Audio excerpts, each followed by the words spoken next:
Hey guys, we have a returning guest today. We have Drew Crecente from Jennifer Ann's group, and we're talking about the contest we were in the promotional stage for before. Now we have the winners out. So Drew, thank you for joining us. Thank you. I'm happy to be here again and happy to talk with you and to share the success of this approach with you and with everybody who follows what you're doing. Yeah, the winners, the sort of four games that you selected, they're all very, very different games focusing on there. I mean, there is overlap, and I found the common themes very interesting, but they are very different games touching on very different elements. How did you decide what the best game was in this very diverse field? Well, fortunately, I don't have to do this alone.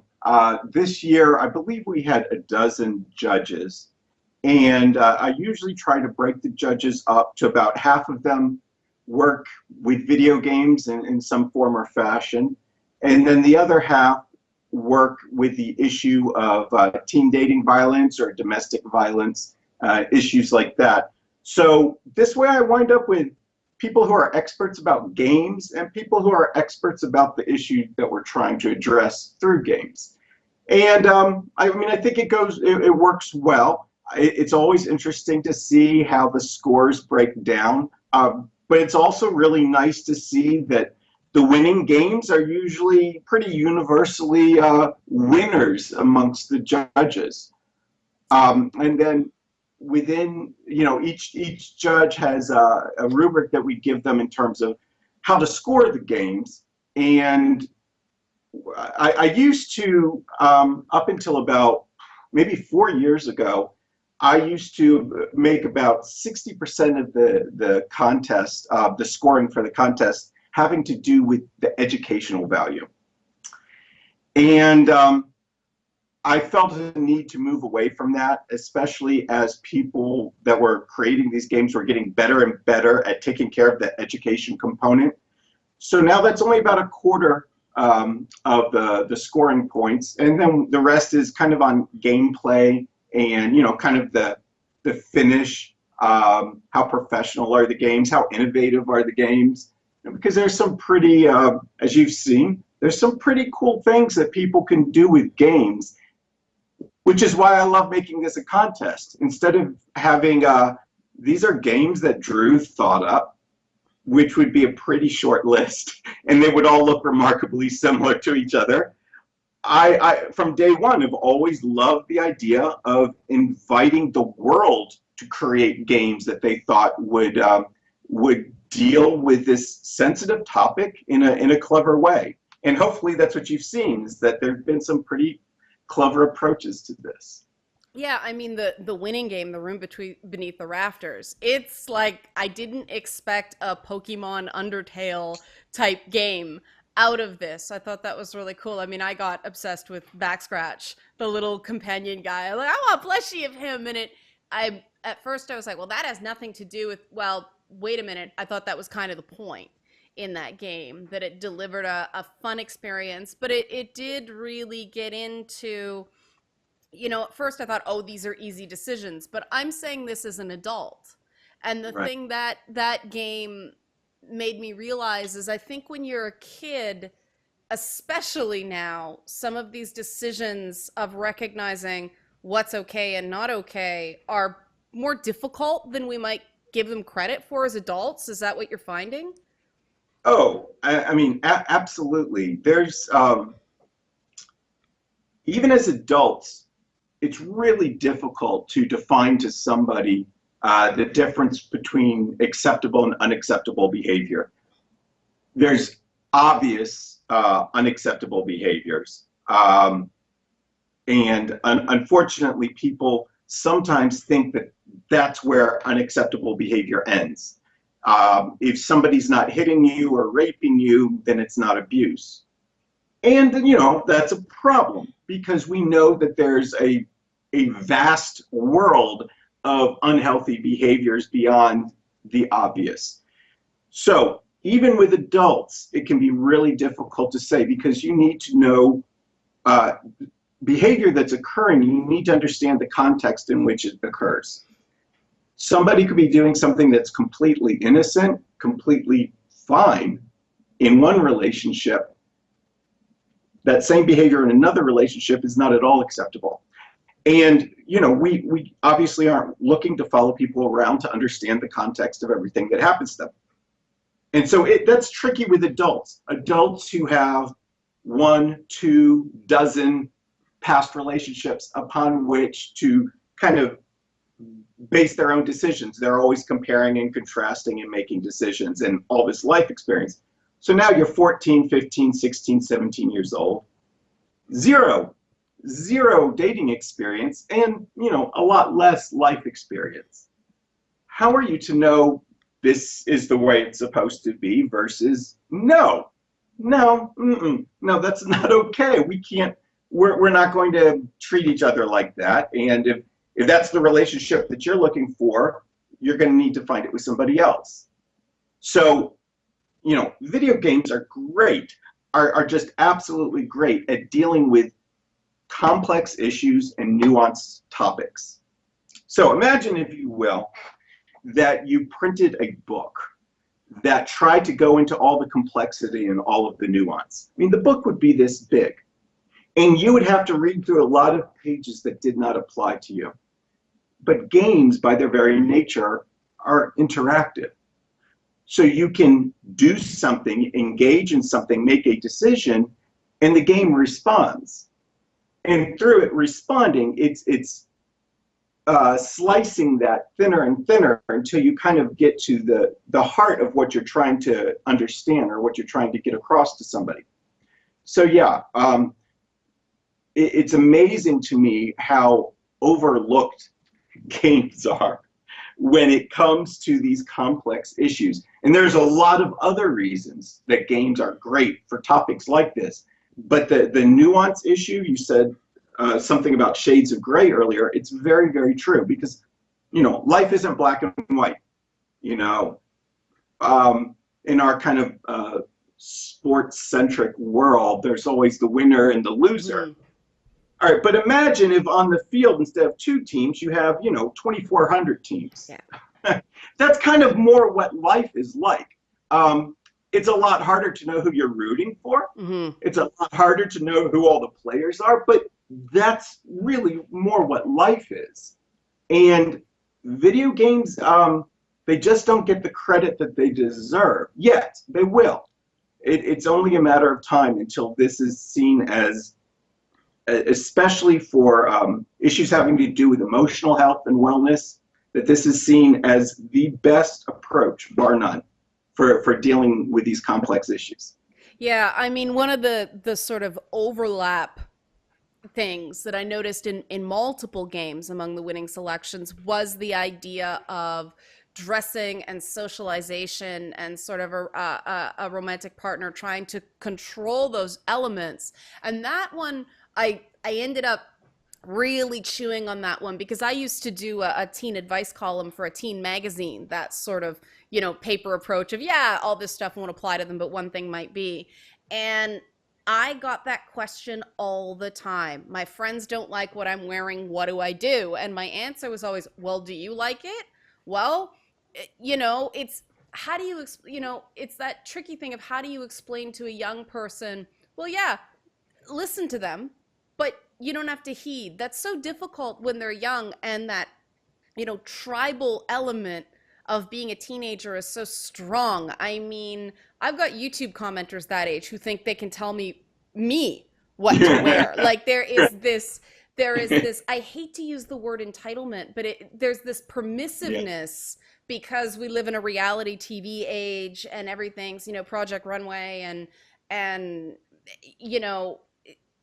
kids, well, youth, because they're not kids anymore. That's the scary thing. They make their own choices, but they're being given the sense that this is their friends being honest with them.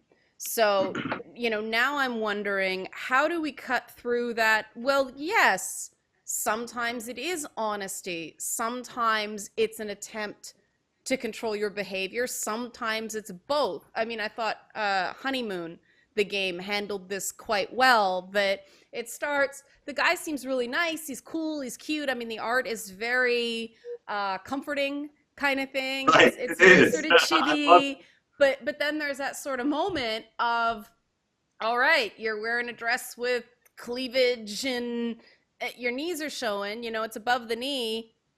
Is that normal for someone to comment on that? Is that controlling? I found that a surprisingly challenging moment in something that was structured like, you know, a cute little teenage dating sim. So, how do you recommend people approach? Because that's a lot of nuance for a 15 to 16-year-old to handle. So, what's Jennifer Ann's group? What's your approach to those situations? Well, to me, it's really important just that they're going through that process and they're thinking through it, and that people like us are having this discussion. Mm-hmm. Because I do not profess to, in parts of my life, I'll profess to have all the answers, but not this part. I don't, and I know that. I think what's really important is to address these issues and have conversations about them. And to address the importance of using the word sometimes, like you used a bunch of times Mm-hmm. in what you were saying. Mm-hmm. And that's great, because sometimes is the answer. Sometimes is a big part of the answer. You know, one of the things, I know it was a running joke, but in law school, the answer is supposed to be, when you're asked this, that, and the other, the answer very often is supposed to be, or at least to begin with, it depends. Because it does depend. It does depend. If somebody tells you what you're wearing is not acceptable, should they be saying that to you? Well, it depends. Who is this person? What is their role? What are you wearing? Are you wearing a shirt that says, if you don't like my face, kill me? Mm-hmm. Well, there could be a danger in kind of soliciting violence like that, right? Are you 8 years old? Are you 80 years old? There's a lot to it. And a big part of what we're not doing is giving you the answer. But what we are doing is we're trying to facilitate a conversation to have people talk about these things. You know, the issue of nuance is, it's really one of the, I think, the biggest issues that we face in our culture today. Mm-hmm. You know, we right now have mostly just two people running for office, for example.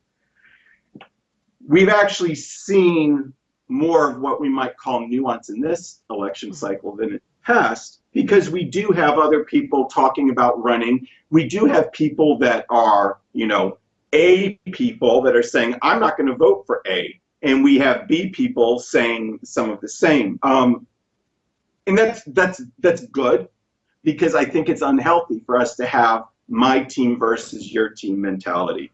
And again, I go back to the sports theme because it's something that people can relate to. And I think part of the reason people relate to it is it's really effing simple. Mm-hmm. You don't have to think about it. You know, it's thumbs up or it's thumbs down. And that's fine on the playing field, but that does not reflect reality. So the reality is, in the game, like Honeymoon, for example, there are several options of what you can decide to wear. Yeah, I know the part that you're talking about, and there's a variety of responses to it, and none of the responses are especially healthy. Mm-hmm. But that's deliberate, because this follows the arc of the story, and at this point in the story, you are supposed to start, if you aren't already, you are supposed to start becoming a little concerned about your dating partner's issues with power and control. So the issue of power and control is really at the heart of abuse. You know,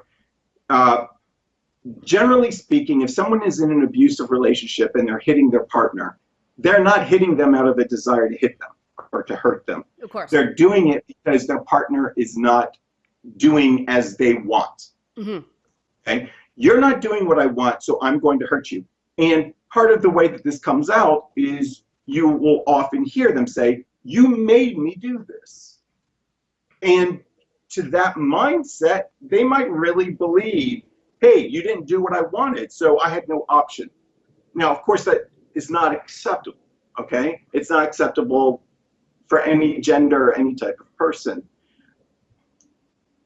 So this issue of trying to control somebody, not knowing a healthy way to have some balance in a relationship, not knowing a healthy way if you do have to have control on this one issue of handling it in a more adult-like manner, I suppose, but in a healthier way, is what at the heart of it. So in the game, you know, really what they're saying is it's really not okay. Now, I played Honeymoon. I played it a bunch of times because, you know, not only did I judge it, but the developer, she lives in London, but she's actually from Spain. And so there were some slight, you know, I only speak English, and you know, sometimes it's a struggle with English. So people who English is not their first language, you will sometimes see the use of kind of some colloquialisms, Yeah, or what. idioms get kind of Right. mixed up. It's a Yeah. little. So I had to go through, you know, the JSON file, and I had to go and that's how I know there's like 4 different options on what you wear, for example, because I Right. had to deal with 4 different responses and how that branched out and just reading it. But you know, so I played, when I did play it though, I played as a guy, and my crush was a girl.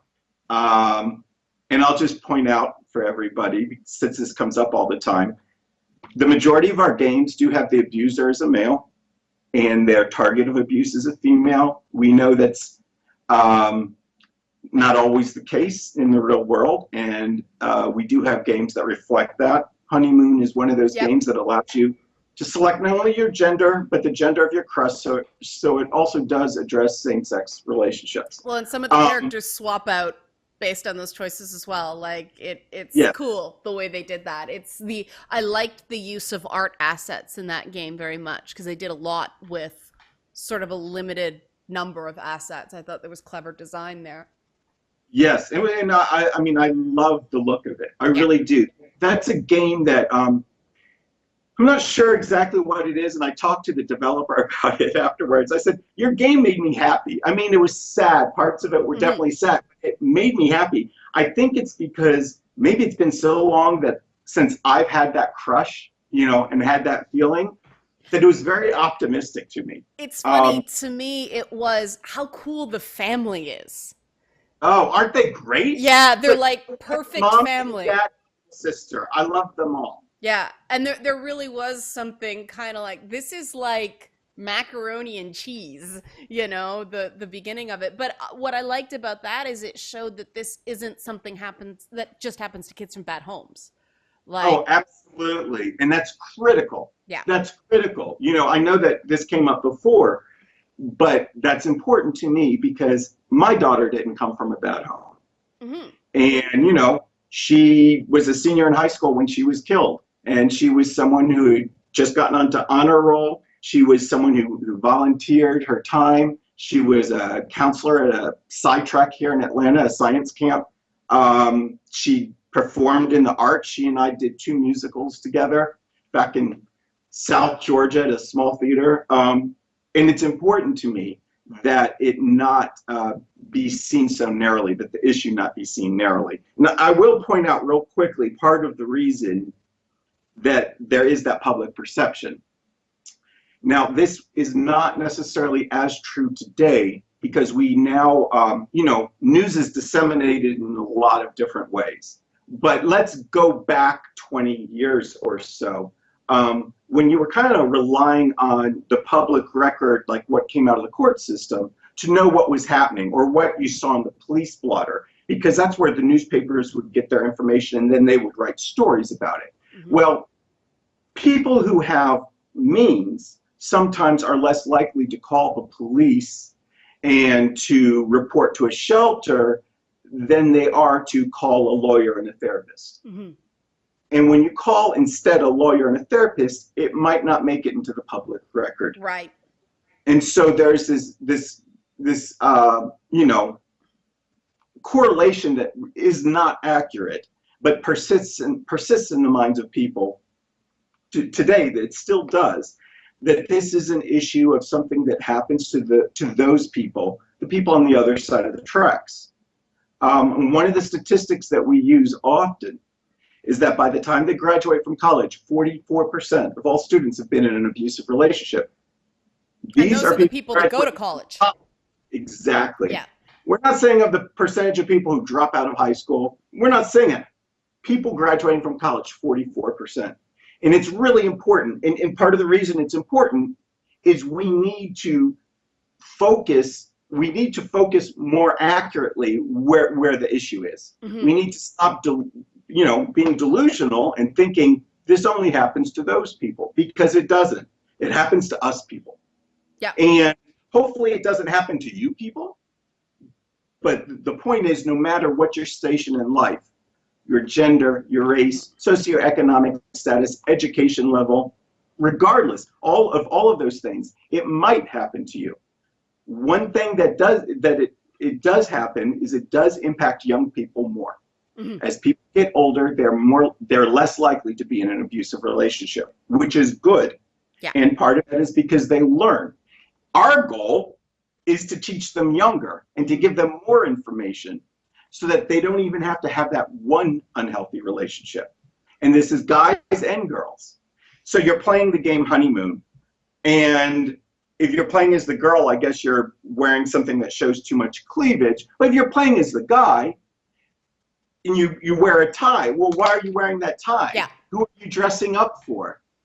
And that's still not acceptable. And I found that really interesting, that sort of thing, because I mean, I think a lot of adult women are, oh man, I'd kill to get my husband into a tie. But that's sort of the thing of, there's only so much say you have over your partner's clothing choices. It's interesting because I think that, this idea of coming from good families versus coming from bad families. I know in my own life, I've had really intense conversations with male friends of mine who are in not good relationships. And I'm saying to them, this is not appropriate behavior. This is not cool behavior. Your, significant other is bringing stuff into group settings. That is not okay. And what I hear is, she loves me, she comes from a bad place. It's that sense of, for lack of a better term, privilege that is getting them caught in these bad situations, to the point that they're undermining not just their own sense of well-being, but their education, their early careers, their job certification. They're blowing these things because they feel this need to save somebody. It's this white knight syndrome backfiring. And the tie thing I thought was interesting, because it's I just assume, oh, he's putting it on because guys dress up when the girls dressed up, and hey, it was a sign of respect to me. And I'm like, wow. But yeah, I mean, I guess that's the difference, right? That intent really matters. The assumption that you're doing this for others as opposed to doing it because you want to look nice for your partner. You want your partner to be proud of you. And that's absolutely true. And if we had little thought bubbles over everybody's head in the real world, it would really eliminate some of these problems. Yeah. But since we don't, we assume what their intent is, right? Sure. We assume, oh, I'm feeling however about myself, so he's wearing a tie because he's actually hooking up with somebody else or interested in somebody else. But if we saw that thought bubble said, oh, I'm doing this because I'm trying to match the way she dresses, it would be a completely different situation. But that's what we deal with in life. We deal with this ambiguity, and it's the way we handle it. And there are some couples who are great as individual people, but together they're horrendous. They just bring out the worst in each other. But there seems to be, I mean, these games made me think of so many factors, because it is sort of distilled into that teen space, but they're very intense stories at the same time. It almost scared me that kids have to deal with this. So I keep saying kids, they're young adults, but they have to deal with this so young. This is stuff they're dealing Yes. with in high school. These are things that, yeah, it was kind of there, but this idea, there's stuff at their place, they're living together. This is stuff I didn't deal with till I was done my education. And I mean, leaving is a game about you kind of packing up your stuff and being vulnerable in those corners and constantly having to look over your shoulder. It was very different because it was a game about a moment. And Right. it was very different than the other games in that it wasn't about a relationship. It was about a moment. And I expect people are going to have very strong responses to that game one way or another, because some people are just not going to get it, and other people are going to be, yeah, when you have to go into that kitchen to grab the little thing, you're vulnerable. And then, that whole mechanic of having to start all over was a metaphor to me of, oh yeah, all it takes is I'm saying that one thing and you stay, right? But that's a game where I'm coming at that from hindsight. How do we get young people to sort of have the foresight to engage, to empathize with a character in that situation, in this age where strength is at a premium and no one wants to admit weakness? Well, again, that's to me part of the beauty of video games is that you can watch a movie and the movie can present perspective, but it's pretty unusual that you actually are in those characters' shoes. Mm-hmm.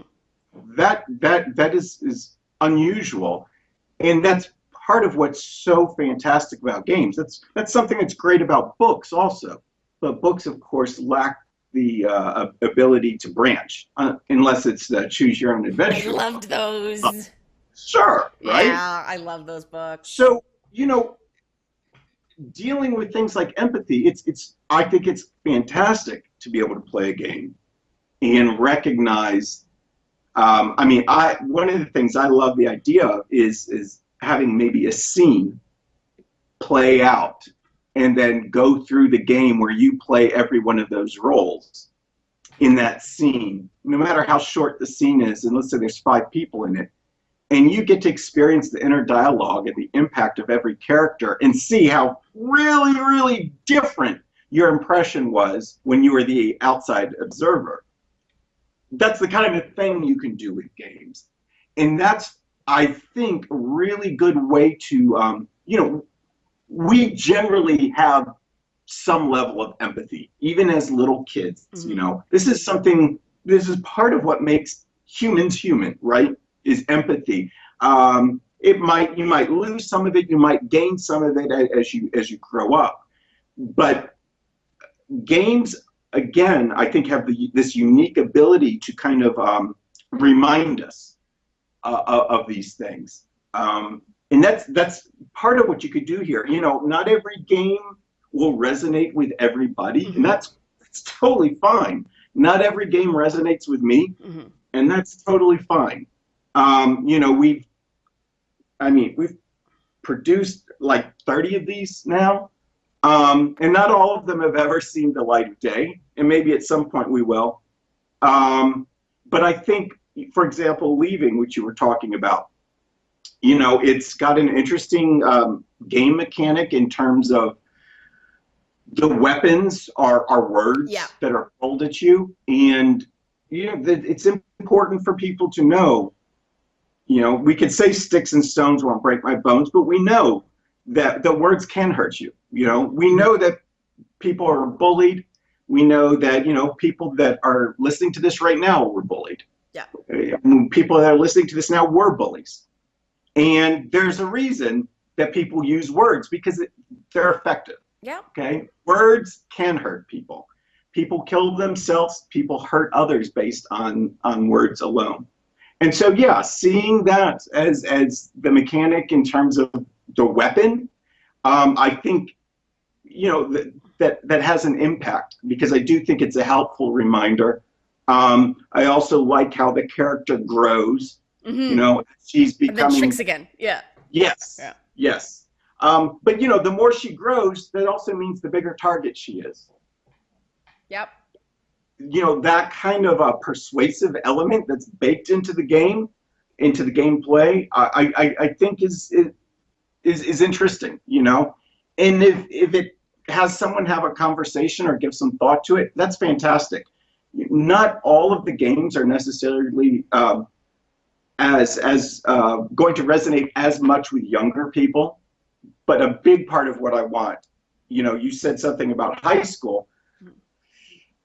You know, my organization is, you know, the verbiage we use is prevention of teen dating violence. Mm-hmm. And it wasn't long after I started the organization, started it in 2006. In 2008, study came out showing the number of tweens, 11 and 12-year-olds, that were being abused by someone that they were dating. I mean, the concept of dating is, all right, we might not all agree with what we mean by dating, but nonetheless, they were being affected in a negative way by somebody they cared about and they thought cared about them. Yeah. In a dating relationship of some type. And so I had to revise it. Instead of strictly teenagers, you know, 11 and 12-year-olds. So some games, really what I'm trying to do is just kind of give them a heads up. Hey, just so you know, if this kind of thing happens, it's kind of a warning sign that this is potentially not a good relationship. You know, we can't maybe go into too much detail or have too much understanding of it, but what we're trying to do is give you a heads up and kind of communicate to you that these are some good lessons to have when you do go into a relationship. Because this is not information you're likely to learn in school. Mm-hmm. And if your parents don't demonstrate a really healthy relationship, this is not behavior you're likely to learn at home either. And if you go to your peers, you're out of luck because they know as little as you do. Yeah. In the game Honeymoon, you know, there's a classroom scene that talks about Romeo and Juliet. You're ahead of me because that was a moment I was like, oh, shots fired. I mean, it was so beautiful. Well, it was a piece of media. It was a piece of interactive media calling out linear media like Twilight, like Romeo and Juliet. It really, in a very short amount of time,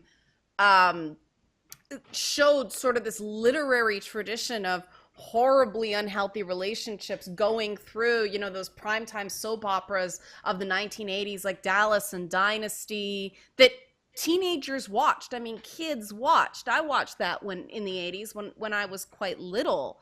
And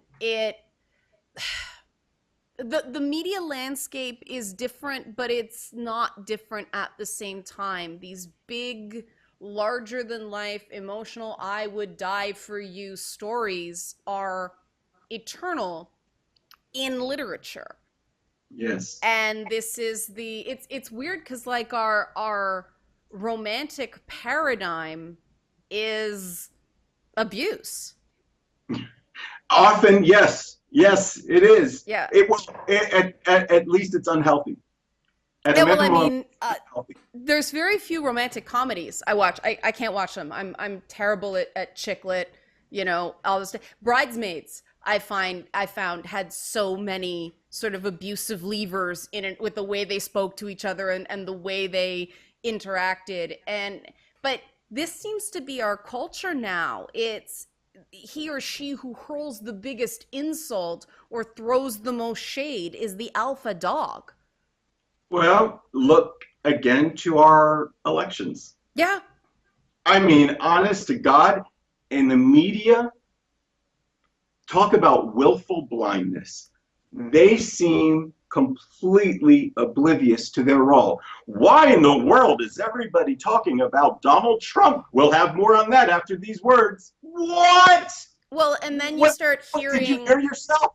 Well, the thing that scares me is you hear he's entertaining.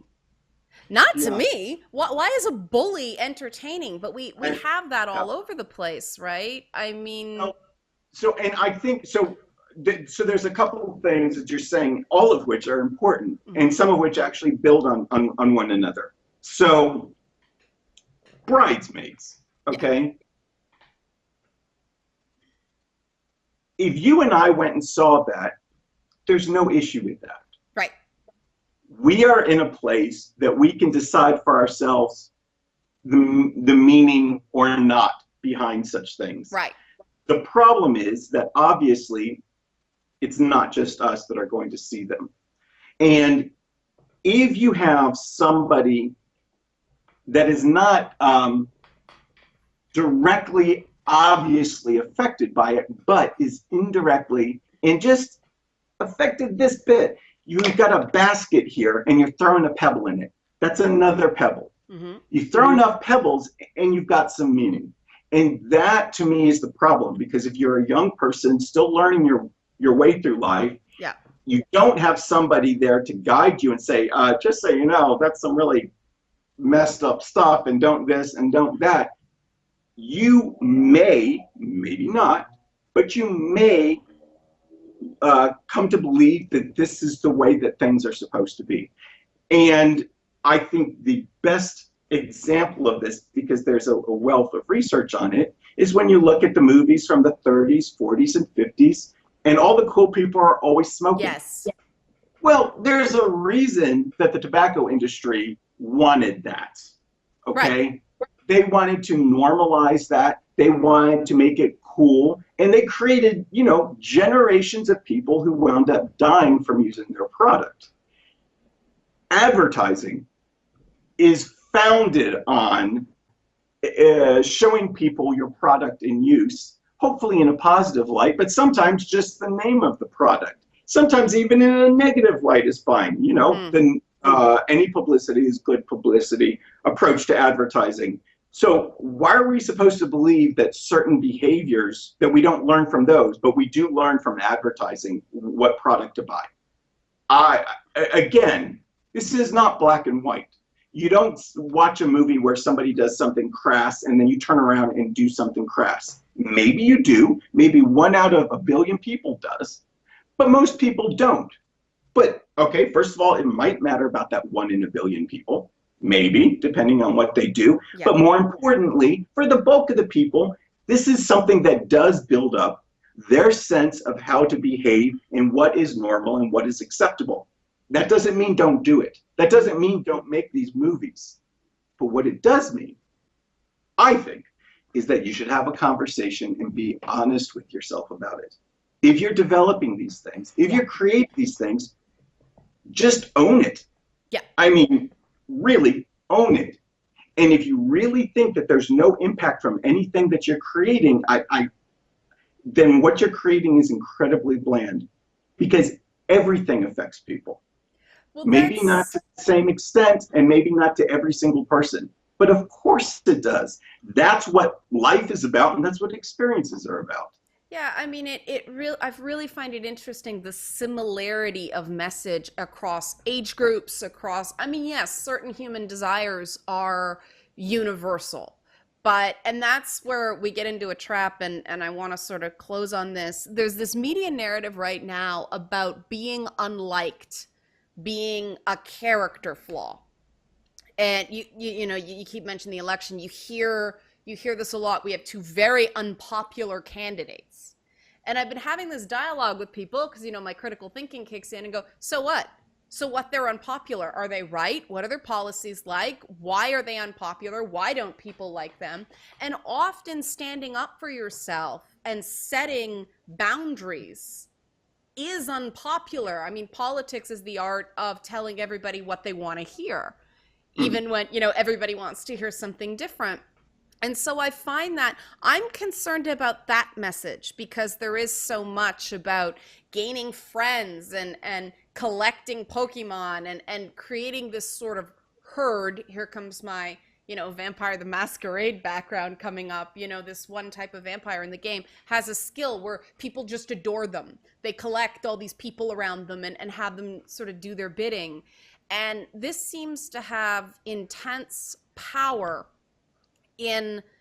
this is something that's different. I mean, yes, popularity was always a big thing, but now the fact that you can quantify how many Twitter followers you have, how many Facebook friends you have, how many YouTube likes you have, like the fact that we even have a dislike button on YouTube where someone can just go disapprove and doesn't have to back that argument up with anything. This has gotta have an impact on what you're doing, because being liked is a commodity now, and getting yourself out of a bad situation is an unpopular act. It causes drama and difficulties for the people around you in the short term. So how do we get not just young people, but people of all ages? How do we navigate that environment? Well, I'll be honest with you. I've not thought a lot about this directly, but I do think it touches on some things that I've spent some time thinking about. Mm-hmm. I do think, again, that the value of nuance comes into play, Mm-hmm. because we generally don't hear or see a person or a message and have a thumbs up or thumbs down, right? Yeah. We've got some kind of balance, Right. right? But the user experience doesn't present that. It doesn't present, well, I kind of like this and I kind of don't like Yeah. that. Yeah. And part of the problem is that then could become self-fulfilling, because if what you're seeing is this black and white do not like or do like, Mm-hmm. some people might not be looking much further than kind of how everybody else has voted. And that might be making their mind up for them, which is obviously a problem. Right. But it's not, it's something that I think definitely happens. I think that this issue, this kind of these demagogues that we wind up with, do speak to that to some extent. And I think in some ways, though, I think to me, the bigger issue that has kind of gotten us to where we are is, you might have said something about reality TV. Mm-hmm. I don't recall. When it first came out, I thought it was interesting, but then it didn't take long to realize that I think a major component of it is rewarding bad behavior. I've got a problem with that. I personally don't like observing or being around or having anything to do with people that are doing shitty things, bad things, especially things that are very self-serving. Mm-hmm. And are just inconsiderate of others. I have a problem with that. But I have a bigger problem with rewarding that.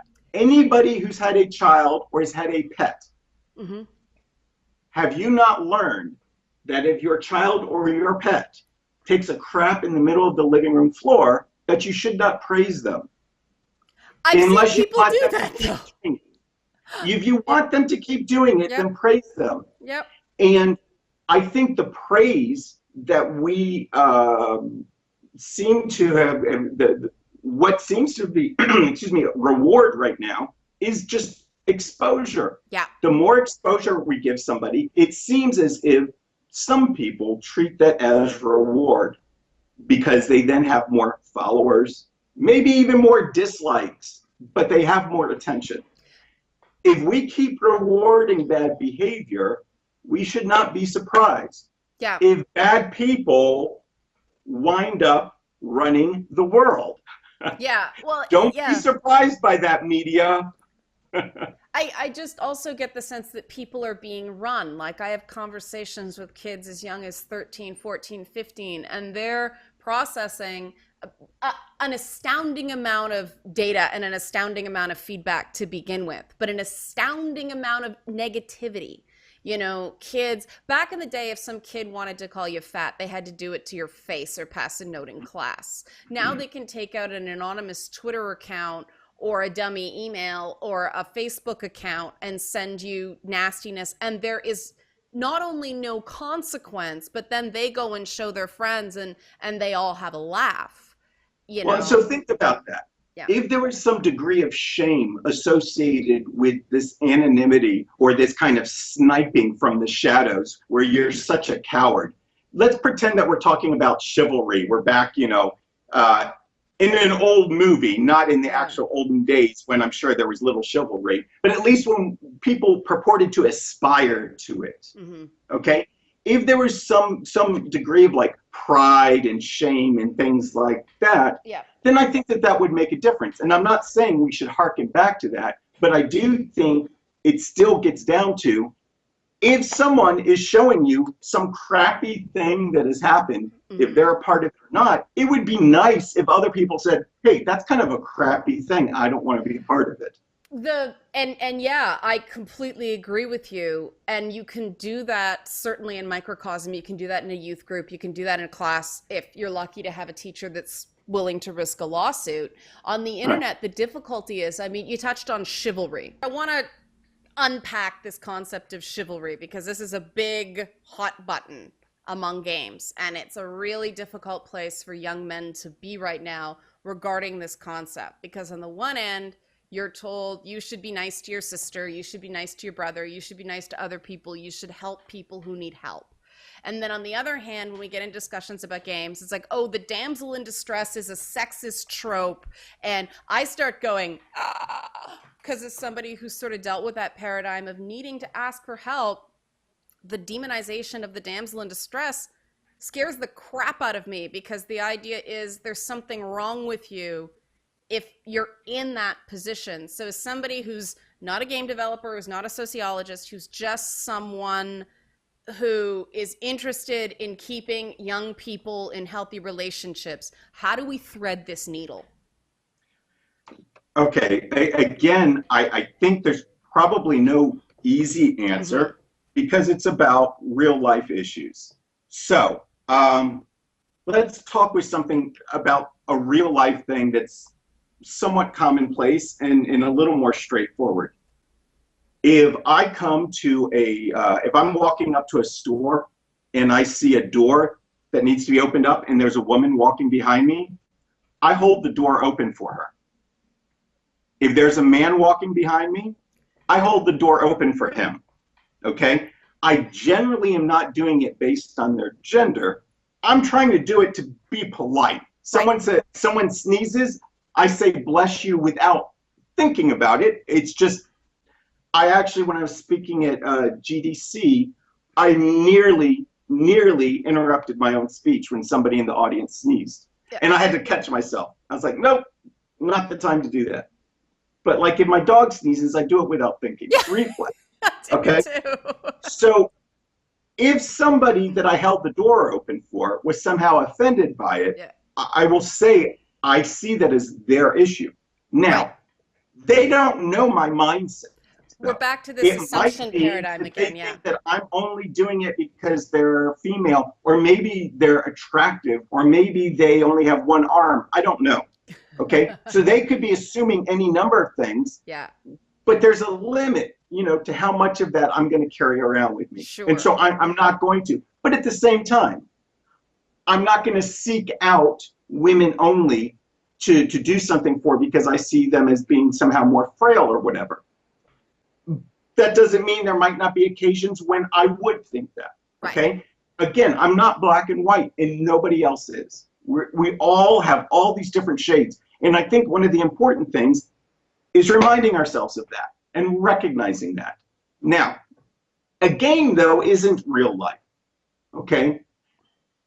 I think helping out somebody, damsel or otherwise, but somebody who appears to be in distress, okay? Especially if it does appear that you are in a unique position to help them, or that you have something that they lack, something that they would need. I think that's important. But that's different than a game creator making the conscious decision that everybody in distress in their games will be damsels. Right. Or everybody in a book or a movie. Not that that's bad, but it does mean that there's the opportunity for people growing up among these games and books and everything to think that the only people in distress ever are damsels, which is not accurate. And so doesn't I that see make it... all these different aspects here, right? Yeah. And there are a lot of aspects to it, and none of these answers are really right. I think considering these things is what matters. I think, you know, it is a problem if every time you have an Asian male, he is getting stabbed in his ear in a game. Well, That's weird, and that's really specific, Drew. But that would be a problem if you had this kind of universe of games that all showed that, right? And I'm not a big fan of how some people have approached some of these issues, because I think that they kind of skip some of the nuance. I think they kind of jump ahead a little bit. At the same time, there's a part of me that can appreciate why they did so. I think if they presented a really balanced, thoughtful argument, it's possible they would not have gotten as much coverage as they did, which doesn't make it bad. But it goes back to that same issue that we talked about with negatives. That's right. That's right. I am not a fan of some of what I've seen out there, but I do think some of what it's addressing, there's some things that are accurate. Okay, but I'm not a fan of it. I'm not, because I don't, you and I can talk about something, and even if we disagree, we both seem to have some kind of background in critical analysis and thinking. I do think that's part of the problem. But I also think that younger people are less likely to have learned some of those skills. I've heard people say things like, well, that's a straw man's argument, when it's not. Sometimes it is, okay? But sometimes, no, don't mistake analogy with a straw man's argument. And, some of these things are complicated, and some of these things take some time to learn them. And even, I think, all of this critical analysis and reasoning and discussion requires a lot of nuance itself, So I don't think these are easy things. I do think that, especially in real life, people given the opportunity to help somebody in distress, damsel or otherwise, should do their best, as long as they can do so safely, to help that person. I have a number of times gotten in situations that could have probably gone pretty badly for me. Unfortunately, they didn't. But I'm glad that I stepped up. I'm glad that I did what I did. It's important to me, because if more people did that, I think there's a lot of bad things that we could probably head off. And I feel personally that we might not have a legal responsibility as bystanders, but I do think there's a moral imperative to step up and to say something. Well, Drew Crecente, you just became my hero all over again. I'm getting some echo on my end of the line, but I really do want to push these games. I want people to try them because they're free and they're fun. They're quick to get through. So how can people find them? So our main game portal is JAG Game, JAG. JAG stands for Jennifer Ann's group. So yep. JAG Game, JAGGA.me. I've got the latest and greatest games on there. They're all free, as you said. They are all either playable online through HTML5 or downloadable for Android devices. Right now, my goal is I think I'm going to be able to get all games both online and for Android. And I will say, as long as Apple insists on charging people $99 a year to put a free game, if you're a nonprofit charity, in their app store, I'm not planning on having anything else in iTunes. I mean, honestly, Apple, come on, that's just uncool.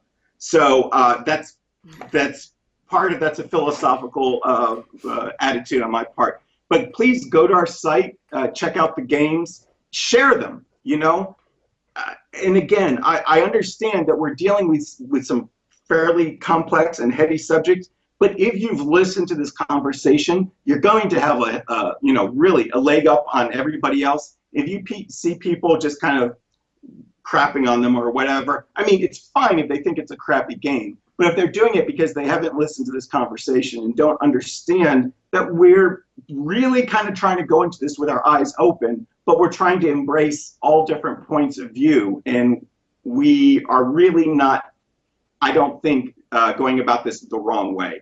This is really, and not only is it an important issue, but I think it's important for gamers to tell, especially non-gamers, about the really good things that are being done with games. And if you do that, we might wind up with more companies that will sponsor what we're doing, because nonprofit is not a lot of fun. I'm not a fundraiser at all. And I appreciate, last time we talked, there were people that sent donations, and that was very thoughtful. I really appreciate it. But at the same time, I don't want people that aren't in a position to really support us to feel the need to do that financially. I want Apple, for example, I want them to support us. I want the government to maybe help out through a program, or an insurance company that wants to head off all the, the $13 billion a year that it costs us in IPV expenses from domestic violence. Mm-hmm. I want those people to help us out. So your viewers, your listeners, your followers, if they could share what we're doing, they can follow us on Twitter and just retweet things. And if they have an uncle or an aunt money bags, tell them, hey, you know what? You might want to underwrite what they're doing. I believe in it, and it shows games in a positive light. So that's it. Awesome. Thanks so much, Drew.